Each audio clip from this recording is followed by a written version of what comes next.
Ana Dariskiani, mahasiswa semester 6 Program Studi Psikologi, Fakultas Kesehatan Masyarakat, Universitas Nusa Cendana. COVID-19 telah ditetapkan sebagai pandemik oleh World Health Organization atau WHO pada 11 Maret 2020.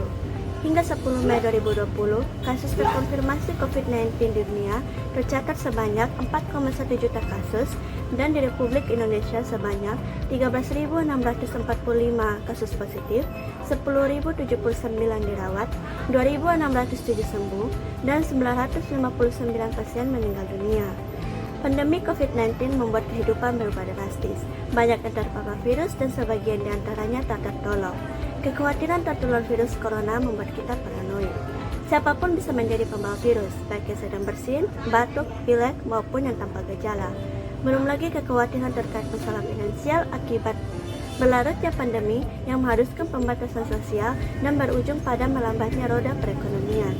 Informasi yang terus bergulir di media massa, baik media cetak maupun media TV dan sosmed, memberikan sedikit banyak efek bagi masyarakat dalam bentuk rasa cemas, takut, dan was-was. Rasa cemas, kekhawatiran, dan faktor penyebab tekanan terus ada di masyarakat dapat menyebabkan konsekuensi jangka panjang selama wabah COVID-19 ini, terutama di tengah masyarakat dan keluarga. Sebagian rasa takut dan reaksi ini muncul dari bahaya memang ada, tetapi banyak juga yang muncul dari rumor dan misinformasi atau hoax yang sehingga menjadi kegelisahan publik. Rasa cemas, takut, dan stres saat pandemik seperti ini biasanya lebih sering dialami oleh mereka yang memiliki sistem kekebalan tubuh lemah. Orang dengan sistem kekebalan tubuh lemah akan menjaga dirinya agar tetap aman, mengingat tubuh mereka rentan terhadap virus dan penyakit. Apabila seseorang mengalami stres, maka akan meningkatkan risiko terserang penyakit ataupun kekambuhan penyakit. Kekebalan tubuh yang lemah akan mengganggu sistem imunitas tubuh yang bekerja melawan suatu penyakit seperti infeksi SARS-CoV-2 yang sedang terjadi saat ini. Berikut saya akan paparkan hubungan antara sistem kekebalan tubuh dengan stres beserta dengan beberapa contoh coping stres yang bisa diterapkan di rumah selama social distancing.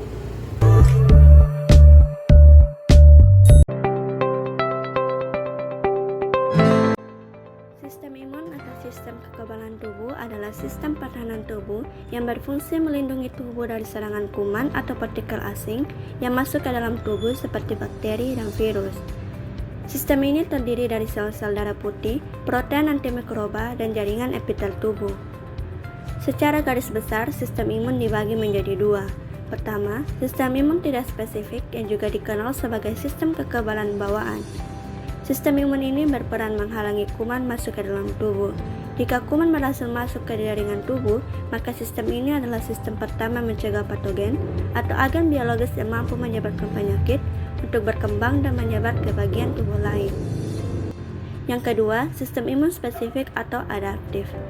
Sistem ini akan aktif jika kita terserang patogen. Butuh sekitar 5-6 hari untuk mengaktifkan sistem ini. Sistem ini memberikan perlindungan jangka panjang dan jauh lebih efektif dalam melawan patogen. Berbagai penelitian menunjukkan bahwa penurunan kekebalan tubuh atau sistem imun berkaitan erat dengan kurangnya asupan nutrisi ke dalam tubuh. Unsur-unsur yang penting dalam menunjang sistem kekebalan tubuh antara lain protein, vitamin, dan antioksidan. Dalam sistem imun, protein diperlukan dalam komunikasi antara sel-sel sistem imun dan berperan langsung dalam melawan kuman yang masuk ke dalam tubuh. Vitamin A, C, dan E memiliki fungsi sebagai antioksidan dan dapat menetralkan radikal berlebih sehingga sel-sel sistem imun dapat bekerja secara optimal tanpa menimbulkan kerusakan tubuh. Vitamin C diketahui berperan dalam merangsang pembelahan sel T dan sel B. Yang kedua sel ini berperan penting dalam produksi antibodi di dalam tubuh. Faktor lain penyebab menurunnya sistem imun yaitu stres. Stres adalah reaksi tubuh ketika seseorang menghadapi tekanan, ancaman, atau suatu perubahan. Stres bisa dialami oleh siapa saja, mulai dari anak-anak sampai orang tua. Stres merupakan reaksi yang sepenuhnya wajar dialami semua orang dari waktu ke waktu ketika dihadapkan pada situasi yang membuat mereka merasa tertekan. Penyebab umum seseorang mengalami stres antara lain: pertama, berada di bawah tekanan; kedua, menghadapi perubahan yang besar; ketiga, khawatir akan sesuatu; keempat, tidak memiliki kemampuan untuk mengatasi situasi; kelima, memiliki tanggung jawab yang besar; keenam, tidak memiliki cukup pekerjaan atau aktivitas; dan yang ketujuh, masa-masa yang tidak tentu. Kajian Saul A. Makler dalam halaman simplepsychology.org 2010 menyatakan saat stres, kemampuan sistem kekebalan tubuh untuk melawan antigen berkurang. Hal itu dibuktikan Jenis Kikol Glasser dan kolega dari Institut Riset Kedokteran Perilaku Ohio, Amerika Serikat tahun 1984 yang meneliti pengaruh stres saat ujian terhadap sistem kekebalan tubuh.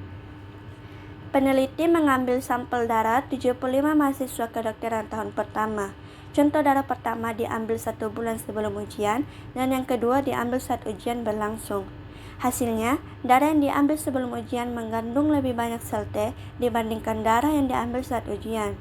Sel T adalah salah satu jenis limfosit yang bekerja sama dengan makrofag untuk melawan virus atau bakteri. Jika makrofag menyerang benda asing secara umum, sel T bekerja dengan menghancurkan sel tubuh yang terinfeksi benda asing. Penurunan jumlah sel T membuktikan bahwa stres mengurangi efektivitas sistem kekebalan tubuh. Orang yang mengalami stres akan menunjukkan gejala-gejala sebagai berikut. Yang pertama, merasa sangat kelelahan. Yang kedua, sulit berkonsentrasi. Yang ketiga, lebih mudah marah dengan orang lain. Yang keempat, merasa khawatir, cemas, atau takut. Yang kelima, insomnia atau memiliki kesulitan untuk tidur. Dan ketujuh, pusing. Beberapa anjuran yang dapat dilakukan untuk menghindari stres dalam situasi pandemi. 1. Jaga jarak fisik, tapi jangan putus silaturahmi. Saat ini kita memang dianjurkan untuk menjaga jarak fisik atau physical distancing untuk menghindari percikan batuk atau bersin yang berpotensi membawa virus. Akan tetapi, menjaga jarak fisik bukan berarti mengisolasi diri secara sosial.